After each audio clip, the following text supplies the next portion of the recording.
kasoo wareegtay markii la aasaasay ururka SSC oo ku beegan maanta oo ay tahay bishii 16 waxaana la aasaasay sanadkiina dhaafay ee 2009 bishii Oktoobar taariikhdu markii ay ahayd 15 keegii ayaa hadda jirtaankiisu bilaabanaya sida idin muuqda waxa ku qoran happy anniversary SSC guul taasi oo dabcan macnaheedu aad garanaysaan oo ay tahay farxadii munaasabadii kasoo wareegtay markii la aasaasay SSC waxaa halkan jooga dadweyne fara badan oo maanta ka soo qayb galay xafladda tan qaar fara badan oo daawanaya waxay ku saabsan tahay maalintii la aasaasay sidaan hore soo sheegnay SSC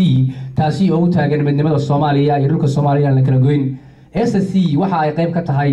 maamulada Soomaaliya ka jira kuwaasi oo lagu gogol xaaraya dawladnimo Soomaaliyeed calankii Soomaaliya godka dheer lagu hubsaday inuu dib u soo laabto kadib markii dawladii dhexe ee Soomaaliya ay burburtay sanadkii 1991 ee qaranimada Soomaaliya godka dheer lagu hubsaday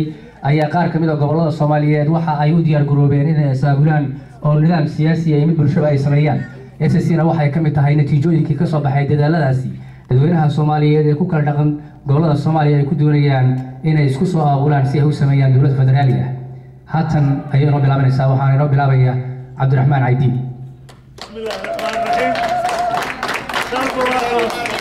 سنة عصب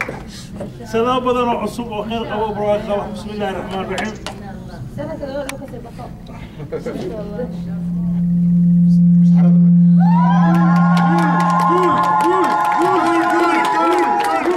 سنة قول SSC وأي بوجي ستي سنة كيس دمبر وحانو رتينينا سيدا يسيكا في عن سنة كان وحوصل ويننا قول أنا وجود لنا مناسبة السنة كSSC أنا قوله كي نوهاجي نقول هوي سند ولي بهوديو وحوهدي ملي يا لقى هلايو هدو لغو حسوستا كي نوهاجي نقول هوي نوهاجي نقول هوي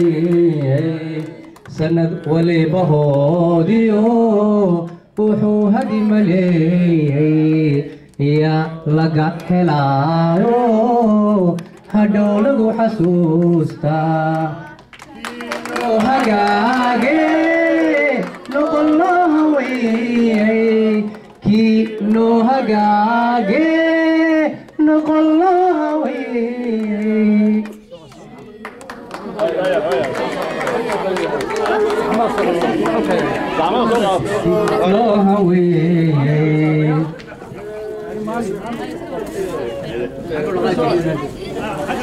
Mama, why you go?